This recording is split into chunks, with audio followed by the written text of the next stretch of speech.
Bonjour tout le monde, ici c'est Justin, bienvenue dans cette toute autre vidéo et aujourd'hui je suis très content de vous retrouver pour une autre vidéo sur Revit Architecture et dans cette vidéo je vais vous montrer comment faire des murs inclinés. Donc je vais vous montrer deux méthodes, en fait ça va être des astuces, mais je vais vous montrer deux astuces comme ça, comment vous allez faire des murs inclinés.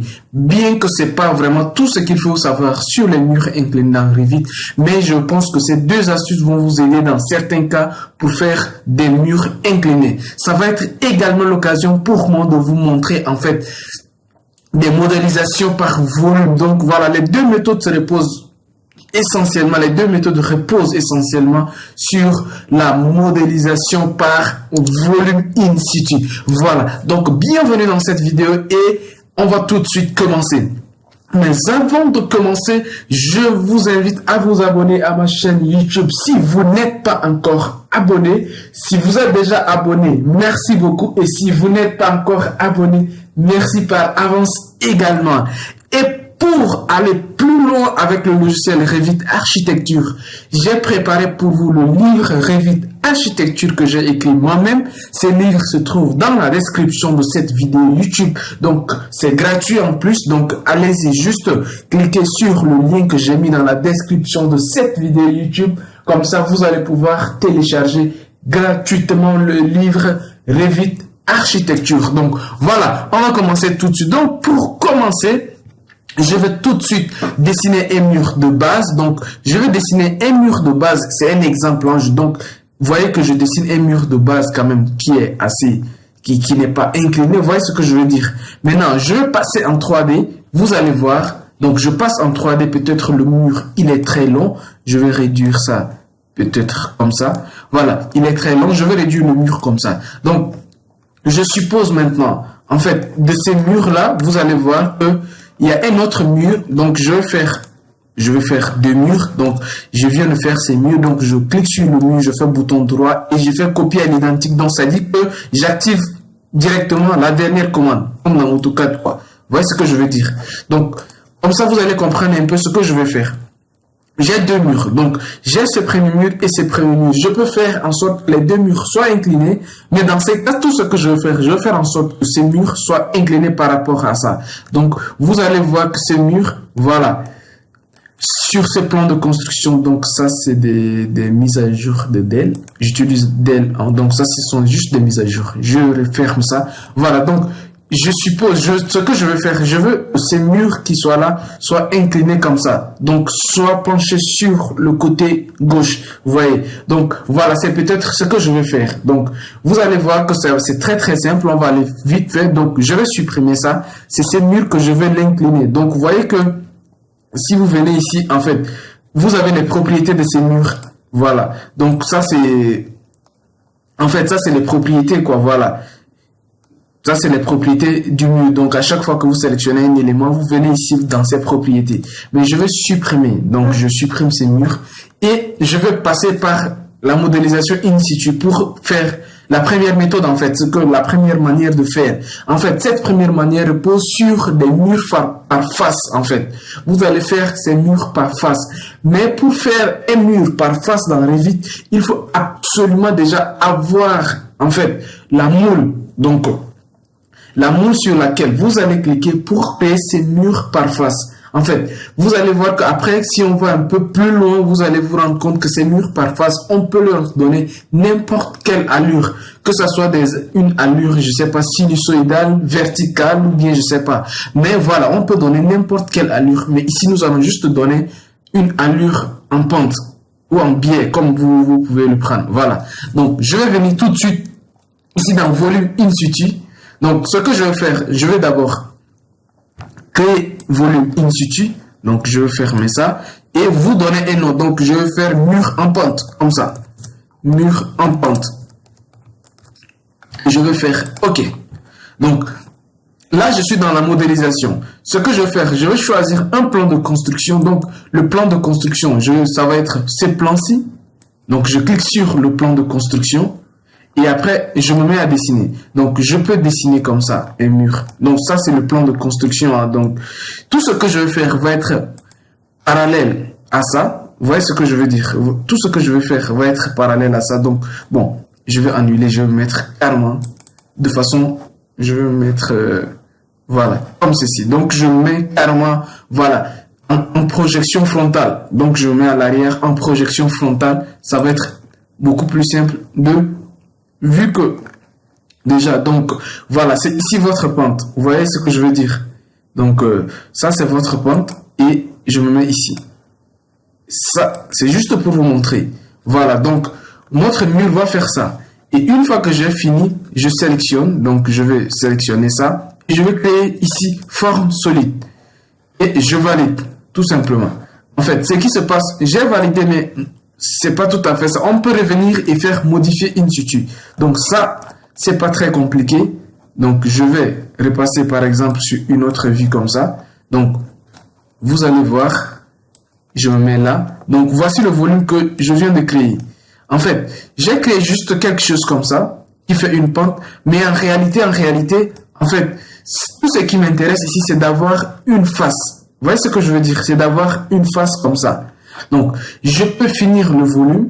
Vous voyez ce que je veux dire? Je peux finir le volume. Et après, si je reviens dans architecture ici et que je prends mur par face, en fait, je peux sélectionner ces murs et automatiquement, en fait, je viens de créer un mur par face comme ça. Ce qu'il faut savoir également, le mur, en fait, le mur par face, quand je dis mur par face, en fait, vous allez d'abord choisir votre type de mur. Donc, ça peut être n'importe quel type de mur, hein, comme ceci.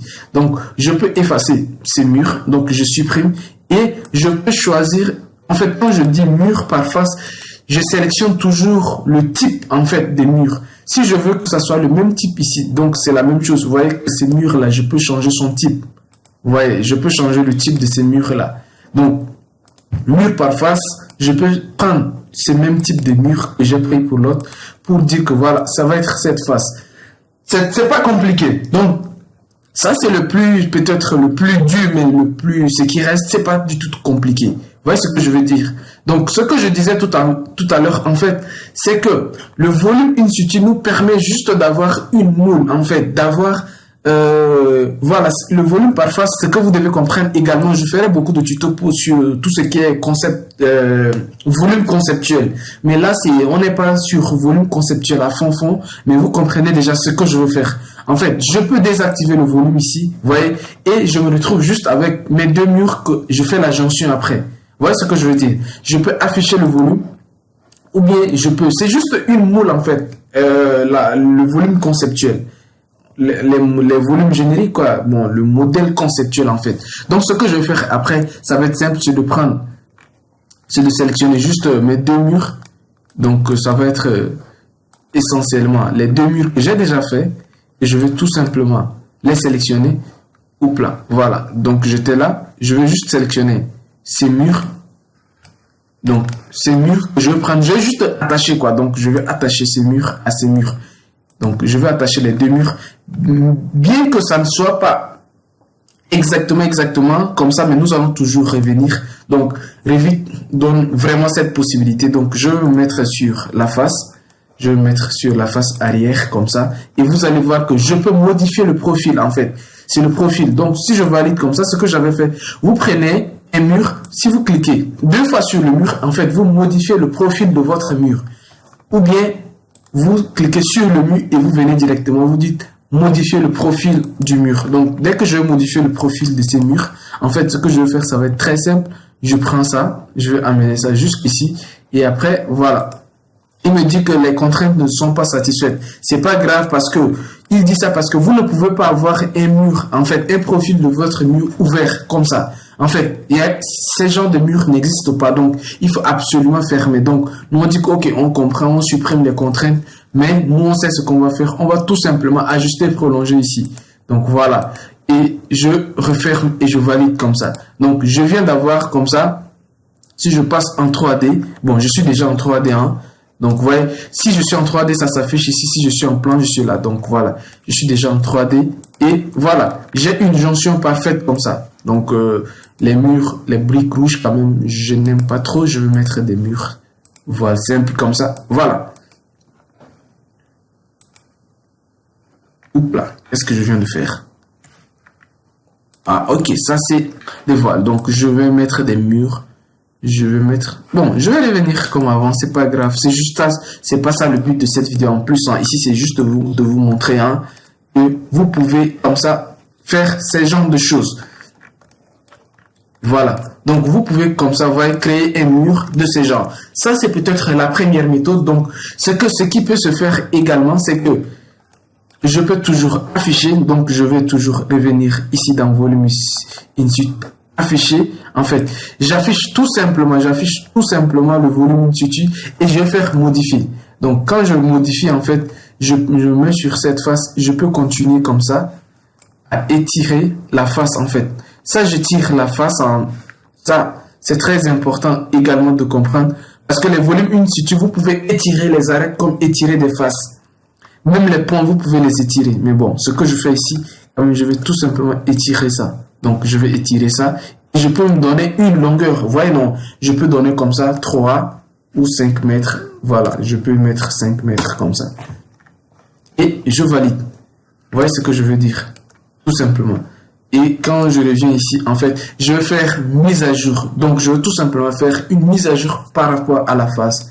Voilà. Et la mise à jour se fait automatiquement. Tout simplement. Ou bien, je peux supprimer et refaire, mais bon, c'est beaucoup plus intelligent. Et c'est là même que Revit a prévu ça. Donc, vous faites juste des mises à jour. Donc, je vais vous montrer maintenant la deuxième méthode de faire un mur incliné sur Revit. Ça va être, bon... La différence entre la première méthode et la deuxième méthode, en fait, la première méthode est beaucoup plus adaptée à la méthode BIM, c'est-à-dire que tout ce que vous allez faire, c'est-à-dire que si vous dessinez un mur, dans tout ce qui est nomenclature, dans tout ce qui est quantitatif, en fait, il va reprendre en compte et il va calculer, il va considérer cet élément comme étant un mur. Vous voyez ce que je veux dire? Cet élément mur par face va être considéré comme un mur, va être considéré comme un élément mur. C'est-à-dire que lorsqu'un élément est un mur, c'est-à-dire qu'il y a des principes, vous pouvez mettre des fenêtres, vous pouvez mettre des portes. En fait, ça, c'est la méthode BIM. Mais lorsque la deuxième méthode que je vais vous montrer, ça va être juste un modèle générique. Et ça va être juste un objet, ça va être comme un composant. Donc, cet objet que vous allez mettre, en fait, ne va pas avoir les mêmes propriétés qu'un mur, par exemple. Un mur, les propriétés dont je vous ai dit tout à l'heure, un mur peut se laisser percer par une porte, une fenêtre et puis plein d'autres paramètres qui sont pris en compte par le BIM. Mais la deuxième méthode que je vais vous montrer, en fait, ça ne reprend pas en compte les murs, mais néanmoins ça vous permet quand même de vous sortir d'affaires, quoi. Vous voyez, si vous voulez faire un truc incliné ou je sais pas, vous allez voir que vous pouvez aller un peu plus loin avec ça, sauf que ça ne respecte pas la méthode BIM. Vous allez faire ça juste comme un objet. Vous voyez ce que je veux dire? Voilà, donc je vais vous montrer la deuxième méthode rapidement avant de finir cette vidéo. Donc, la deuxième méthode, donc, ce que je vais faire, je vais revenir sur volume in situ et désactiver tout simplement ça. Bon, si on veut encore réutiliser, hein, mais si on veut pas aussi réutiliser, on peut tout simplement supprimer, hein, donc, mais moi, je vais tout simplement désactiver, quoi. C'est pas grave. Donc, la deuxième méthode, en fait, si je veux faire, en fait, là, j'ai fait quelque chose incliné dans ce sens. Voilà. J'ai incliné le mur. Mais là, dans la deuxième méthode, en fait, ça va être très simple. Je veux faire ça. Je peux également faire avec volume in situ. Je l'ai déjà fait, mais je vais faire cette fois-ci avec un composant. Donc, je prends un composant. Et dans le composant, en fait, quand je dis composant, vous cliquez ici sur le petit, voilà, vous cliquez ici. Comme ça, vous allez faire création in situ. Donc, vous allez mettre ça et vous allez choisir une catégorie. Bon, vous pouvez choisir généralement, moi j'utilise, si c'est un mur, j'utilise mur et puis ainsi de suite. Bon, donc je prends mur. Vous pouvez également prendre un modèle générique, ça c'est pas grave. Voilà. Parce que de toutes les façons, c'est des extrusions que nous allons faire. Hein, donc voilà. Je prends un modèle que j'appelle mur 1 et je fais OK. Et dans ça, ce que je vais faire, je vais mettre pile poil à l'arrière, comme ceci. À l'arrière, comme ce que j'ai fait. Voilà. Donc, voilà. Et après, ce que je vais faire, je vais créer une extrusion de face. Donc, je vais créer une extrusion de face. Maintenant, il faut définir, le plan de construction. Donc, je vais juste je vais définir un plan de construction que je vais choisir. Donc, je vais choisir ces plans comme le plan de construction et je vais dessiner la pente. Donc, la première ligne droite va être là. Et ma pente va être ici comme ceci. Voilà. Et je vais tout simplement valider. En fait, ce qui va se passer, vous allez dessiner, en fait, le modèle générique, ce que je viens de faire tout à l'heure. En fait, ça va être un plan de construction. Je vais tout simplement étirer ça. Donc, je vais étirer ça. C'est une extrusion. Donc, en fait, la valeur de la profondeur de l'extrusion, vous allez juste entrer la valeur. Nous l'avons mis à 5. Donc, on va mettre 5. Et on va... Peut-être, on va pas finir. Je vais revenir en arrière comme ça. Et vous allez voir que ce que je vais faire, en fait, je vais supprimer ça. Je vais supprimer au clavier. Hein, et après, je vais juste faire des offsets, quoi, des décalages. Donc, je vais décaler. Donc, je vais décaler, par exemple, ça. Donc, je vais décaler ça, je sais pas, je vais décaler ça de combien, je sais pas trop. 1 mètre, là, 1, c'est trop. Je vais faire de moitié. Donc, je vais faire 5. Et puis, je tourne là. Je fais comme ça.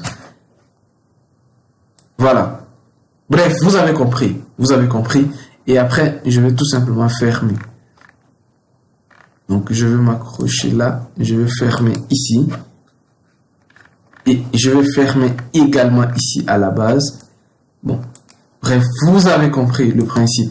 Donc, après tout ce que je vais faire des ajustements. Je vais faire tout simplement des ajustements. Parce qu'en fait, je suis en train de dessiner le plan d'extrusion. Voilà. Peut-être même, hein, je vais juste venir jusque là.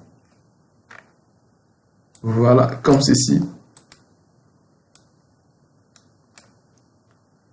Ça, c'est le plan d'extrusion, en fait. Vous voyez ce que je veux dire? Bon, comprenez, hein, c'est pas très compliqué quand même. Donc, voilà.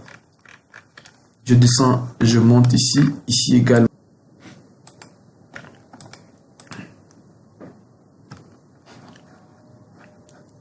Voilà, je vais m'arrêter là parce que nous sommes déjà à plus de 15 minutes. Hein, nous sommes à une quinzaine de minutes déjà. Donc, je ne vais pas également que la vidéo soit trop longue pour qu'elle ne soit pas ennuyante. Donc, on va s'arrêter aujourd'hui à ce niveau. Donc, d'ici là, les amis, on se dit à très bientôt. Surtout, n'hésitez pas et n'oubliez pas de vous abonner à ma chaîne. Activez la cloche de notification surtout pour être informé de toutes les prochaines vidéos que je vais publier. Donc, les amis, on se dit ciao, ciao et à très bientôt pour d'autres vidéos. Au revoir.